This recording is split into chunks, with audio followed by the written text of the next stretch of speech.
My name is Ken. I work as a salesman for a kitchen equipment manufacturer. It's been 7 years since I graduated from college.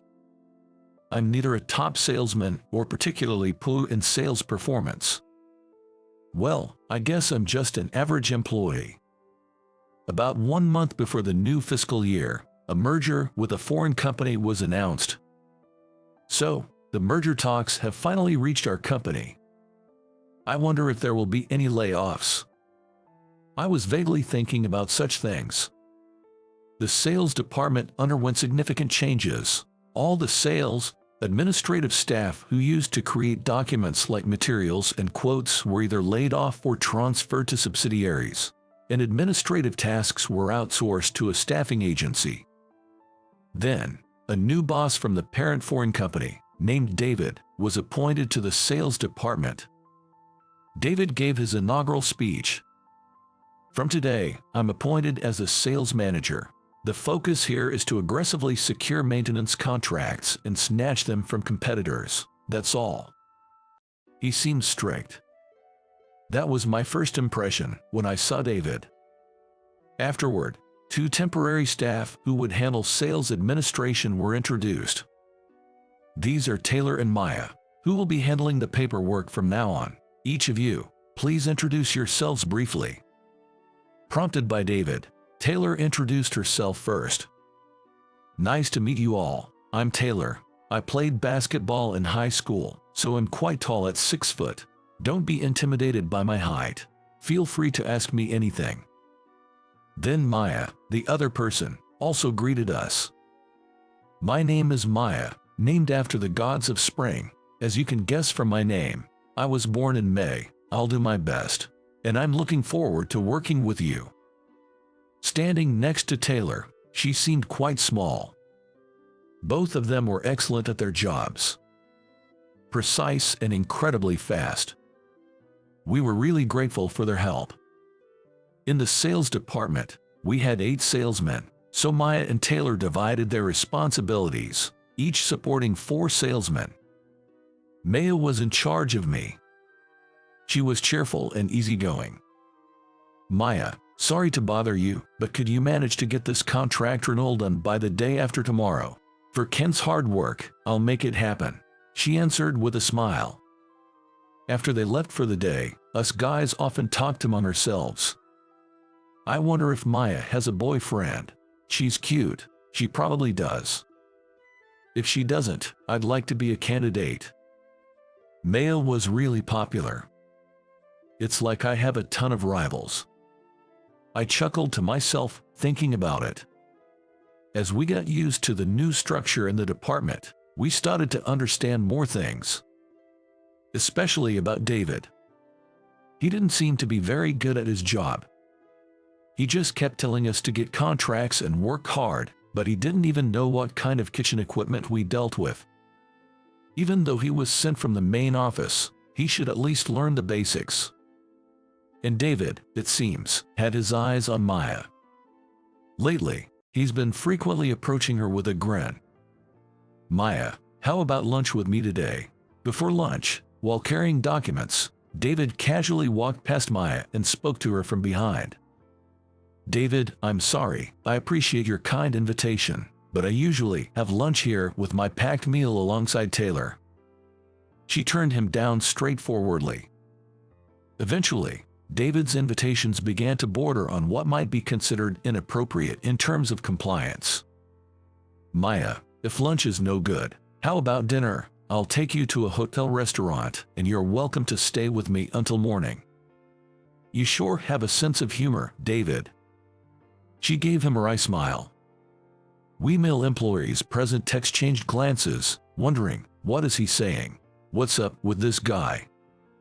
But the next day, David beckoned Maya over and said, I have a favor to ask of you.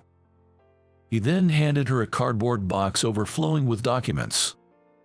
Sure, what is it? Well, this. She looked a bit anxious. Then, with a sly smile, David said, I need all these documents converted to legal size by the end of today, and put his arm around her shoulder. She tried to move away while holding the cardboard box, obviously struggling. "David, we standardize all company documents in letter size, and you want them redone in legal size." When she asked, he said, "Yes, but if you agree to have dinner with me tonight, I'll forget about this task. It's not an urgent job. Just harassment to get her to obey him." That's what I thought, and I quickly walked up to them. "David, that's not right. She's clearly uncomfortable. Let's stop this kind of borderline harassment, shall we?" I said this and moved his hand off her shoulder. David turned red with anger. "It's none of your business," he said. I promptly replied, "Is that so? Then, I guess it's okay to report this to the ethics committee. Besides, it's not good for a married man like you to do such things, is it?" David, looking frustrated, fell silent. Then he glared at me intensely and left the room. I told Maya, "I'll take care of these," and took the box full of documents. She was deeply grateful to me and said, "Thank you so much for standing up for me. I'm sorry." In the following week, I kind of knew I was handed a transfer order. Transferred to the online sales department. The job in my new department, the online sales division, involved registering imported goods on an e-commerce website. This department primarily consisted of part-time and temporary staff handling these tasks. Clearly, it was a demotion as a form of retaliation. That's what I got for standing up to David. Well, that's fine. I quickly packed up and left the sales department. For the first month in the new department, I quietly did the same work as everyone else, registering imported goods. Isn't there something more I can do as a former salesperson? I thought about this as I idly opened a video site. Then, one video caught my eye. It was a video where the uploader was using a home appliance, demonstrating how it works. They cooked stew in a new slow cooker, showing how delicious the stew looked when done, and even browned the meat in it, highlighting its versatility beyond just cooking stew. That's it. That's the idea. I suddenly realized we could get people to use our products, share their feedback in videos, and distribute them. How about that for promotion?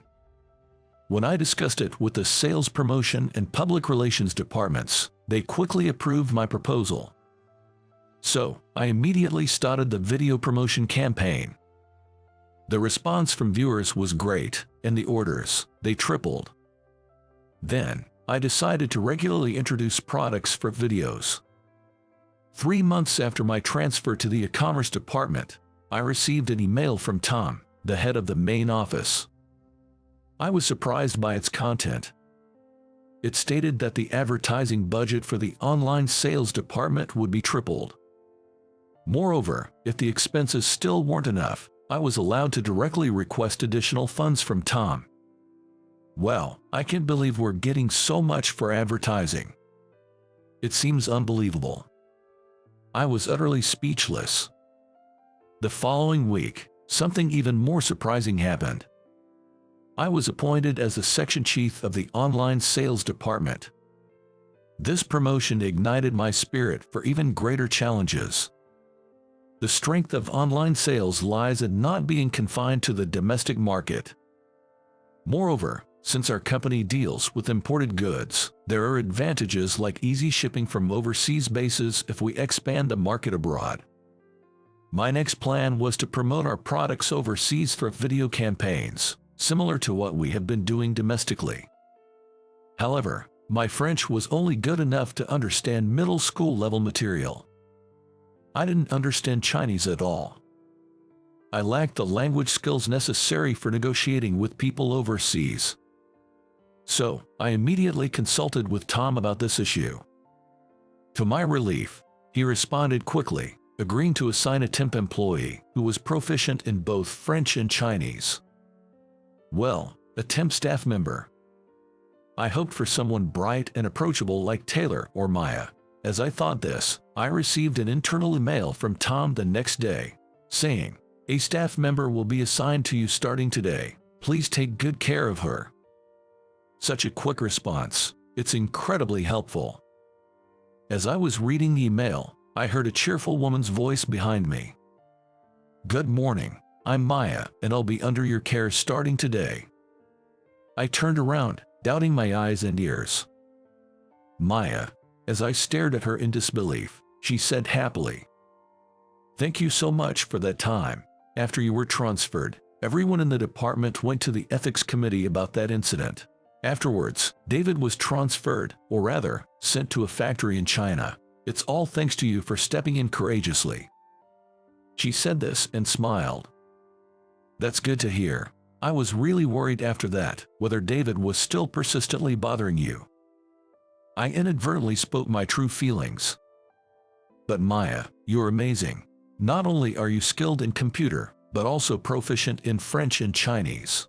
And I'm surprised Tom was aware of your abilities. As I said this, Maya's expression turned serious as she began to explain. Actually, I'm a mystery shopper, assigned by Tom. Are you familiar with that role? Mystery shopper. I don't know much about it, but isn't it about secretly evaluating customer service and food quality in restaurants? Yes, exactly right. She responded, pointing her index finger as if on a quiz show. My role is like a corporate version of that. To avoid the usual pretense during official audits, I was conducting investigations under the guise of a temp staff. Only my uncle, Tom, and I knew about this. Maya, your uncle is Tom. I was so surprised, I almost fell over. The idea that the competent yet fresh-faced Maya was a mystery shopper was beyond my wildest thoughts. It felt like something out of a spy movie. That explains it. Now it made sense why Tom personally increased the advertising budget and assigned a multilingual talent like Maya so quickly.